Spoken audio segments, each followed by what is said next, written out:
Okay,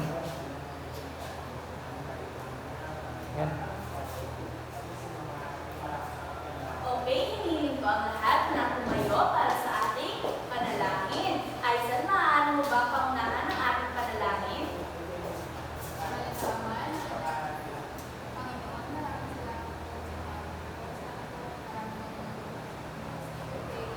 Amen! Magandang hapon mga bata! Magandang hapon din po!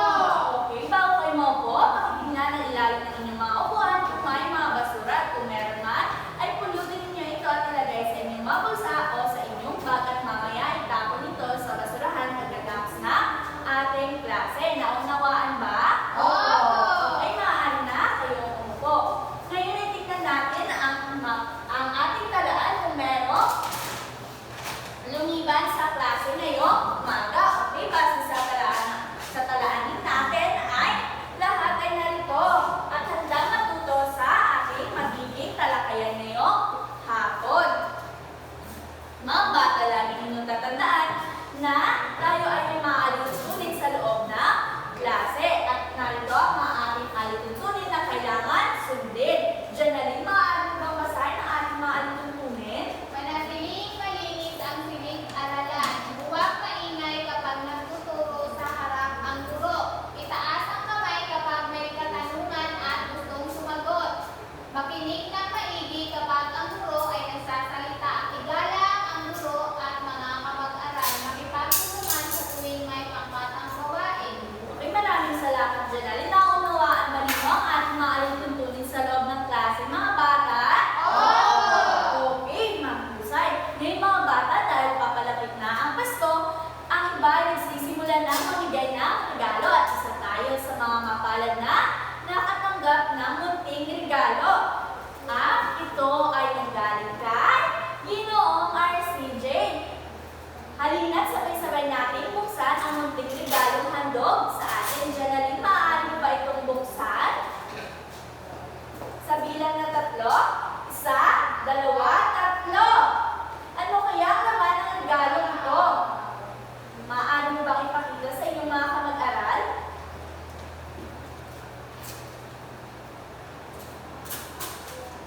Okay, isang malaking sulat.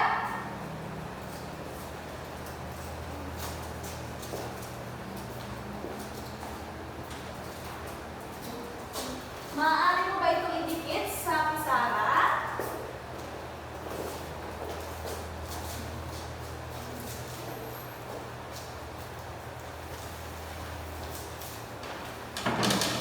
Okay, mga bata, ang munting regalo ni RCJ ay isang tula. Mga bata, sabay-sabay na natin basahin ang tulang ibinigay ni Ginoong RCJ. Mga bahagi ng aklat ni RCJ.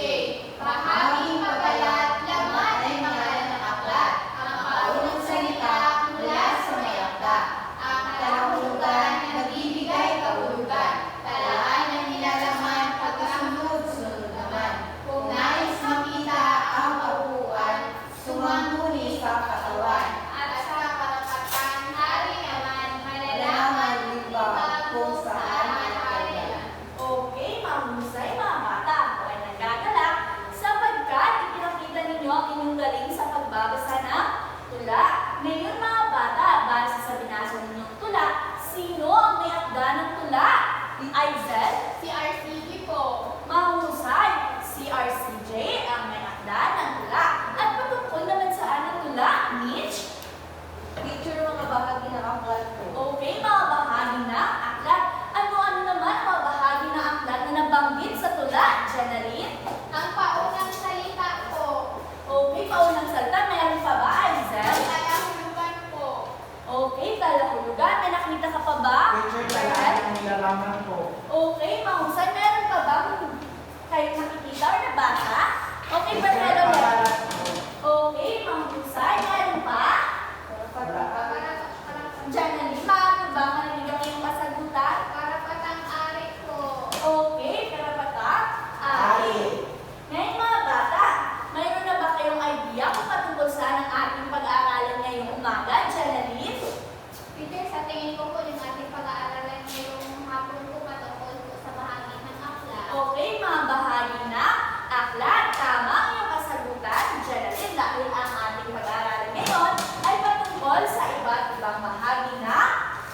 aklat.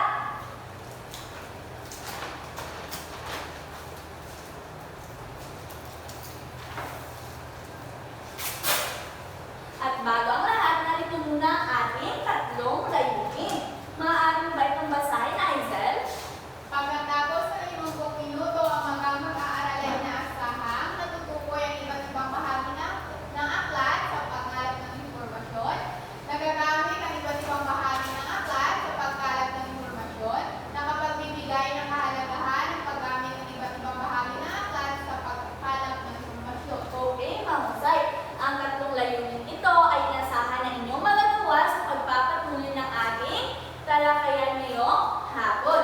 Ngayong mga bata, magkakaroon tayo na isang gawain at ang gawain ito ay tatawagin nating tukuyin mo ako. Sa gawain ito, base sa inyong kaunang kaalaman, ay tutukuyin ninyo ang mga nasa larawan gamit ang mga salita. Sa pamamagitan ng salita, ay matutukoy ninyo ang nasa larawan at kapag natukoy ninyo ito, ay didikit nyo lamang ang mga salita sa ilalim ng larawan. Naunawaan ba mga bata? Opo! At ang pagsagot sa pisara ay isahan lamang para hindi magulo.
Okay, Aizel, maaari mo bang tukuyin ang unang larawan?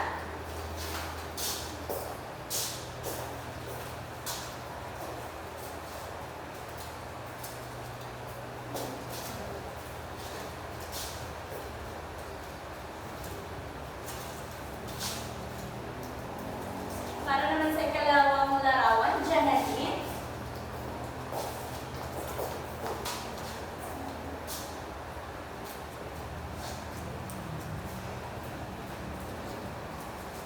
At sa ikatlo naman, Mitch.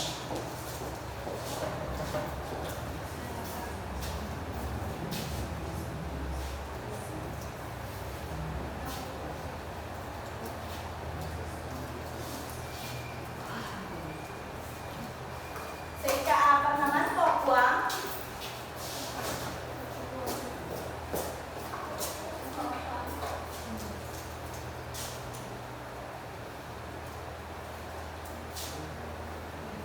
Sa ikalima naman, Jezabel. Ika-anim, Jonas.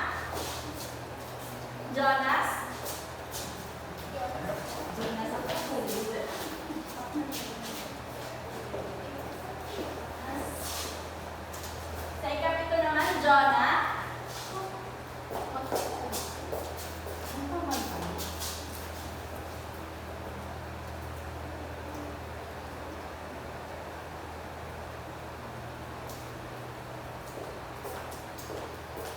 At para dito, Jana.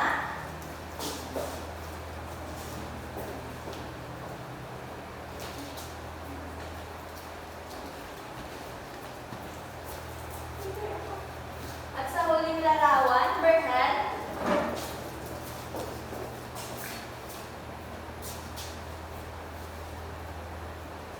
Okay, maraming salamat mga bata. Sa tingin ninyo kaya tama ang inyong mga naging kasagutan? Hindi ko kami Hindi po. Okay, huwag kayong mag-alala at atin itong itatama sa pagpapatuloy ng ating talakayan ngayong hapon. Naunawaan ba? Opo! Inaasahan ko ang inyong kooperasyon at pakikinig sa ating magiging talakayan. Malinaw ba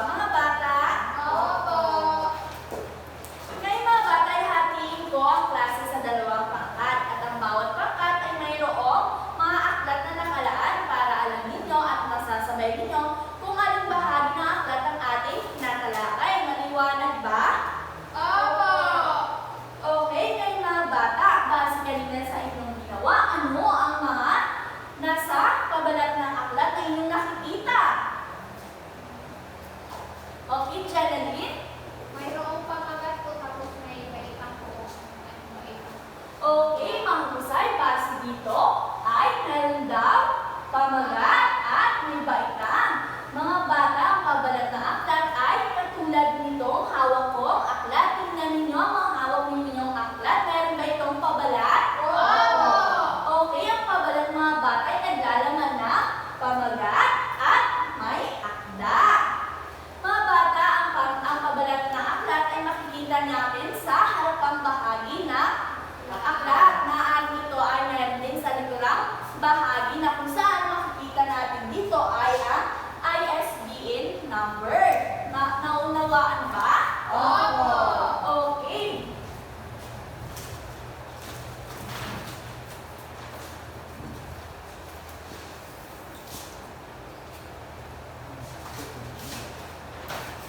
Ngayon mga bata, narito ang kahulugan ng pabalat na aari nyo bang basahin? Ito ang pinakaharapan ng aklat. Makikita dito ang pamagat ng aklat. May matitikan na larawan o baybayin ang mga mambabasa.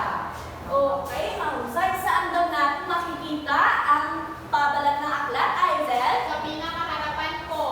Okay, pinakaharapan. Ano daw ang nilalaman ng pabalat na aklat, Mitch? Pamagat tao po. At saka matitindag na larawan. Okay, mahusay. Muli mga bata, ang nilalaman ng pabalat ay pamagat at ang sumulat na aklat o may akda. Ngayon ay dumako naman tayo sa ikalawang bahagi ng aklat na kung saan ang pahina ng pamagat base sa inyong kasagutan. Tama ang naging kasagutan ninyo sa pabalat na aklat. Ngayon ay tingnan natin sa pahina ng pamagat kung tama ba ang inyong kasagutan.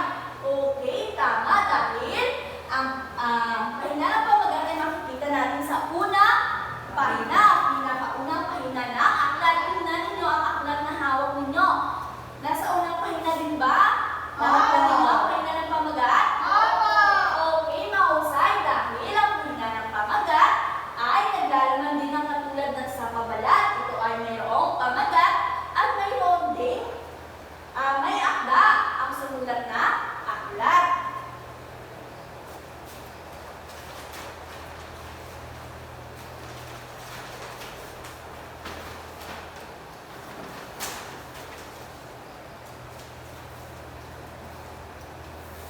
Aizel, maaari mo bang basahin ang kahulugan ng pahina ng pamagat? Pahina ng pamagat, nakalagay dito ang pangalan ng aklat at pangalan ng may akda.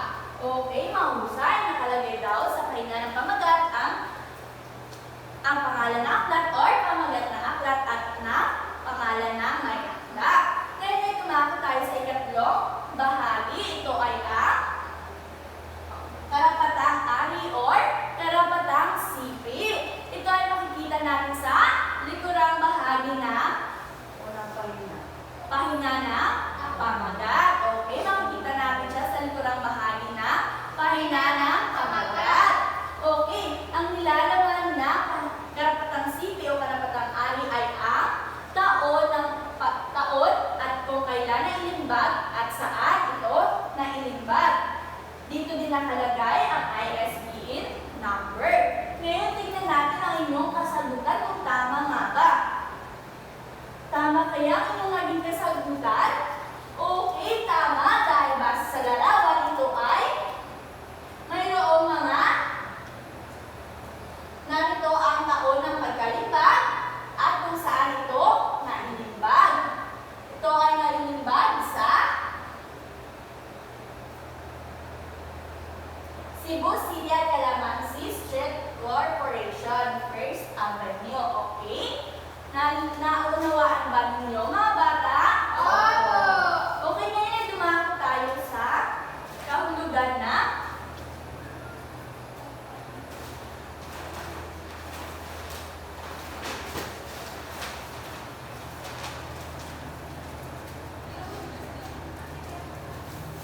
maaari mo ba itong basahin, Aizel? Karapatang ari o sipi, dito makikita ang taon kung saan at kailan iniimbag ang aklat. Okay,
Ito ay katawan ng nilalaman na kung saan naglalaman ng mga impormasyon na kinakailangan natin. At ang katawan ng aklat ay ang pinakamalaking bahagi ng aklat at pinakamahalaga.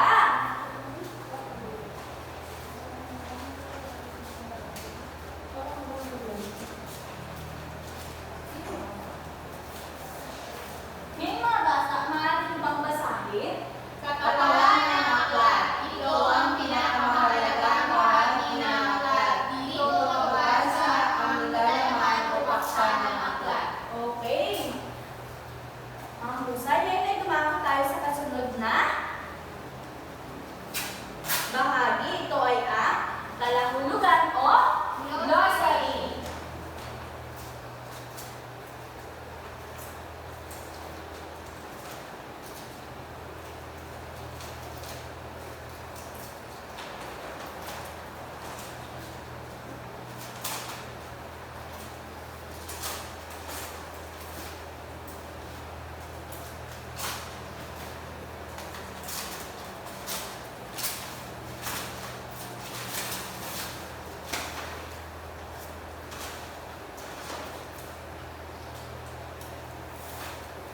Mitch, maaari mo bang basahin ang ibig sabihin ng kalahulugan o glossary? Malalaman dito ang kahulugan ng mga mahihirap na salita na ginamit sa aklat. Nakaayos ang mga ito ng alpabeto para madaling makita na nababasa ang salita. Okay. Ito ay makikita natin sa bandang likuran. Ito ay halimbawa na kalahulugan o glossary. Ito daw ay nakaayos na Alpabeto. alpabeto para mas madali nating mahanap ang mga salita hinahanap natin or mahirap na salita na ating nakita sa aklat. Okay. Ngayon ay dumako tayo sa kasunod na bahagi.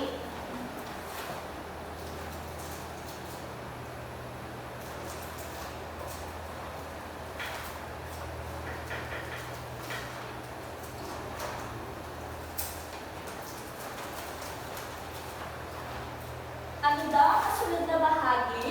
Index. Okay, ang index, ito ay ang mga, dito natin makikita ang talaan ng mga paksa na pinalakay sa katawan at ito ay nakaayos na paalpabeto. Naunawaan ba? Opo. Katulad din siya ng talaan ng nilalaman sapagkat ito ay nakaayos na paalpabeto. Naunawaan ba mga bata? Opo. Ang mga aklat na hawak ba ninyo ay mayroong index? Opo. Meron po.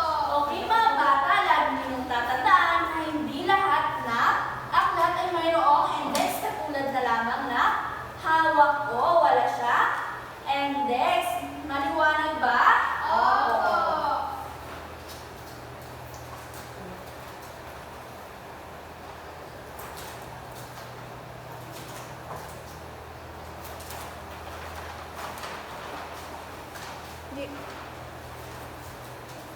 At para naman sa panghuling bahagi na aklat, ito ay ang Bibliografiya o sanggunian. okay, sa bibliografiya natin makikita ang mga impormasyong pinagkunan na may akda para sa aklat na kanya isinulat. Naunawaan ba mga bata? Opo. Maaari bang basahin Everest para mas malinaw sa lahat? Biografiya o sanggunian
pangkat, maaari niyo bang basahin ang panuto na inyong gagawin?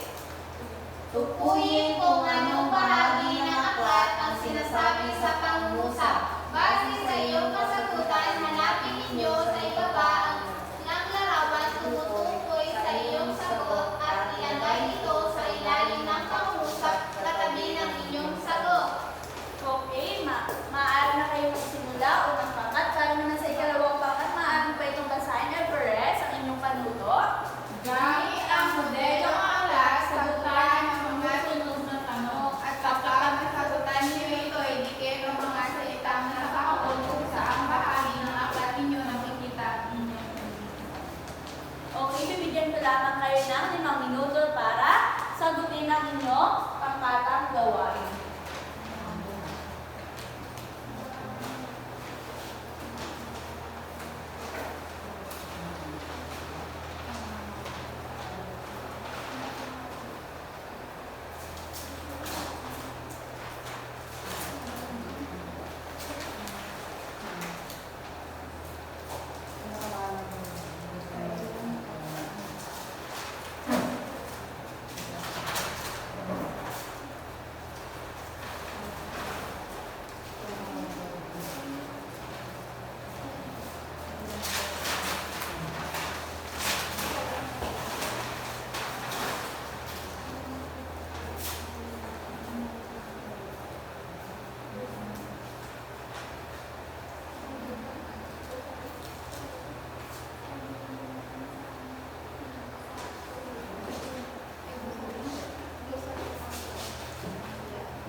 Tapos na ba ang bawat pangkat? Hindi pa po.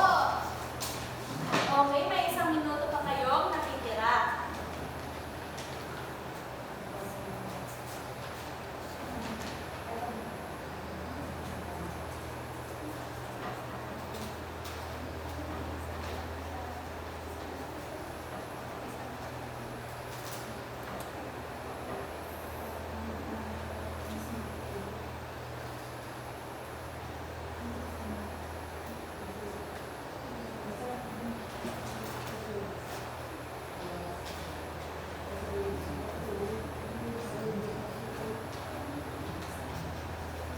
Okay, tapos na ba ang lahat? Opo! Okay, hinihiling ko na magkaroon ng kinatawan ng bawat grupo para sa pagpresenta ng inyong mga kasagutan. Inanyahan ko ang unang pangkat na bahagi ang inyong kasagutan sa klase. Sa unang bilang, nagpapakita ng pamagat ng aklat na may akda at gumuhit ng mga larawan ng bahagi ng aklat ito. Pabala, sa ikalawa naman po, ito ang pinakamahalagang bahagi ng aklat kung saan nakikita ang nilalaman ng aklat. Ano ito? Katawan po. Dito makikita kung kailan at saan naiimbag ang aklat. Ito ay nagkilala sa tawag na karapatan sipi. Ito po yung karapatan sipi. Ito ay nagsasaad ng kahulugan ng mga original na salitang ginamit sa aklat. Glossary po. Ito po yung larawan niya. Makikita ito sa pinakaunang pahina ng aklat na naglalaman ng mabagat na aklat, pangalan ng may aklat at pangalan ng naglimbag o naglathala. Ito po ay pahina ng pamagat. Okay, mahusay. Unang pangkat, maaari pa natin bigyan ng 5 bagsak ang unang pangkat. At para naman sa ikalawang pangkat, maaari bang pumarito sa harap at ipakita sa inyong pamag-aral ang inyong naging kasagutan. Na ano ang buong pamagat ng aklat at sino ang nagsulat nito? Ang sagot po namin ay papalas ng aklat. Ikalawa, kailan at saan na ilathala ang aklat? Ang sagot po namin ay karapatang ari. Ikatlo, ilang kabanata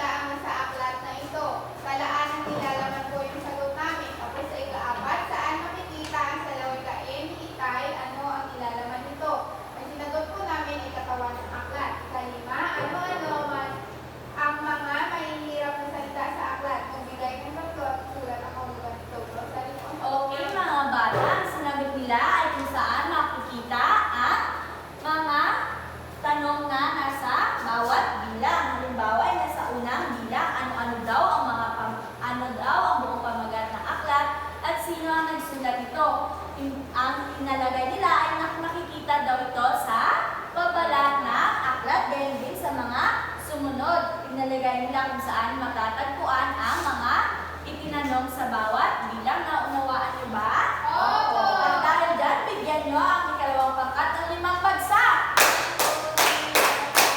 Ngayon mga bata, magkakaroon ulit tayo na isang gawain at sa pagkakataong ito ay individual na.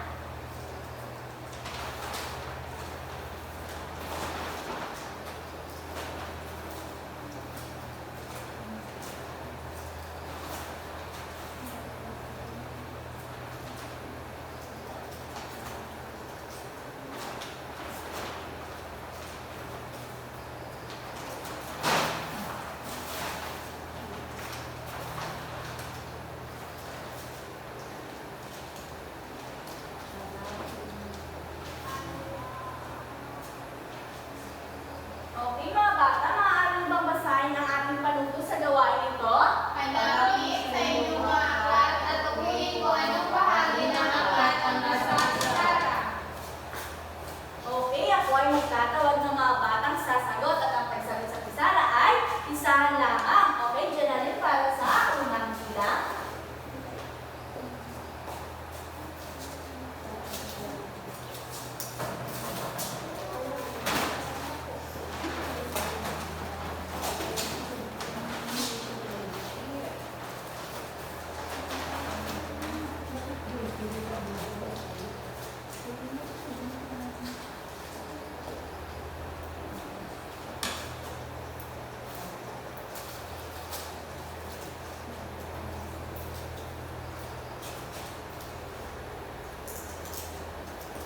Para naman sa ikalawang bilang, Mitch.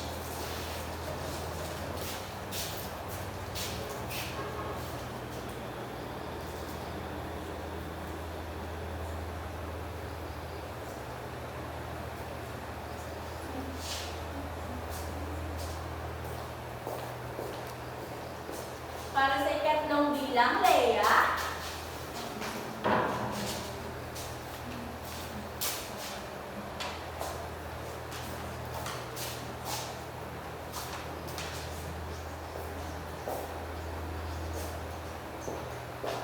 Ika-apat na bilang, Everest.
balita ngayon ay magbabalik pagkaraan ng paalalang ito. Saan ka galing? Pumunta ako sa silid aklatan, doon ako gumawa ng aking takdang aralin at humiram na rin ako ng aklat. Bakit ka pa nagbabasa? Maglaro na lang tayo ng computer. Mabuti raw na libangan ang pagbabasa, sabi ni tatay. Halika at ipapakita ko sa iyo ang aking paboritong kwento dito sa aklat ng hiniram ko. Uy, nagbilis mong nahanap ang pangina ng kwento. Dahil alam ko lahat ang mga bahagi ng aklat, mabilis kong makikita ang aking hinahanap. Siguro kailangan ko lang sumama sa inyong magbasa. Tama. Nakalinibag ang magbasa at marami kang matutunan. Okay, maraming salamat mga bata. Base sa layalugong binasa ng inyong mga kamag-aral, ano ang inyong napagtanto? Or ano ang inyong natutunan? Leia? Teacher, importante po na magbasa po tayo ng libro para po sa ilaan po natin ang ating libangan sa paglalaro. Tapos teacher, importante po din na dapat alam po natin ang iba't ibang bahagi po ng aklat. Okay, mahusay. Leia, bakit kayo mahalaga na alam natin ang iba't ibang bahagi ng aklat, Everest?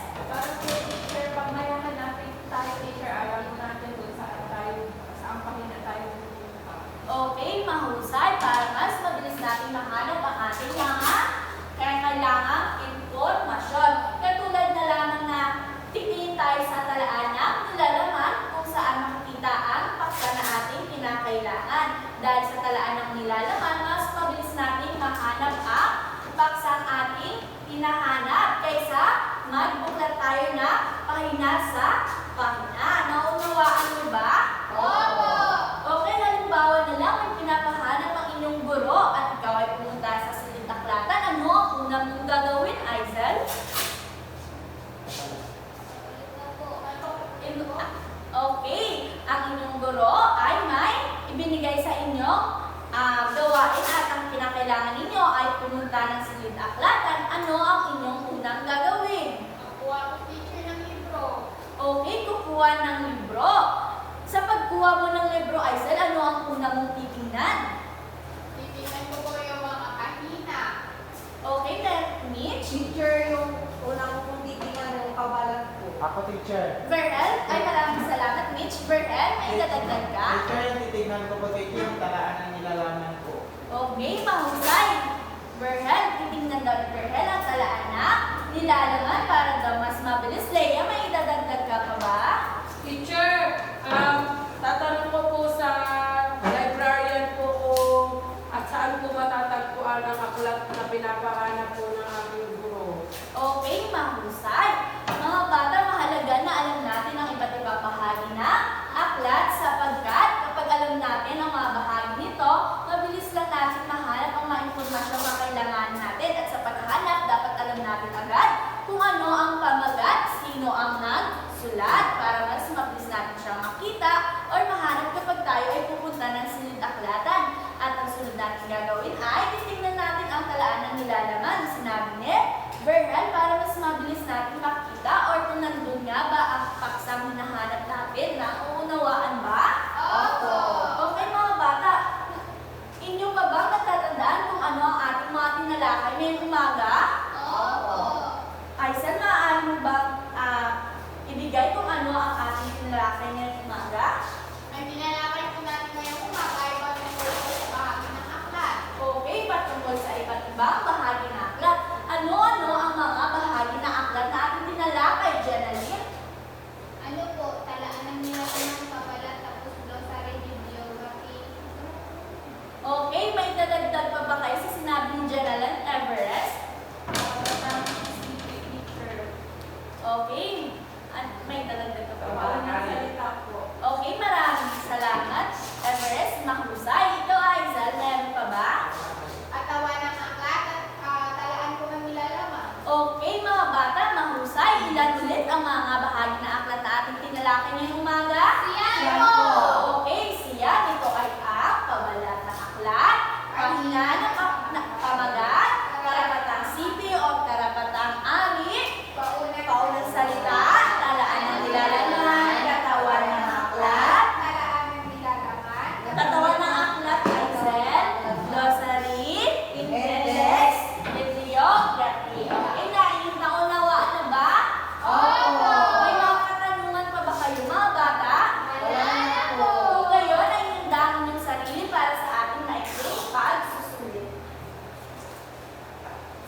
Piliin sa loob ng palaklong ang tamang sagot at bilugan ito. Okay, bibigyan ko lamang kayo ng 5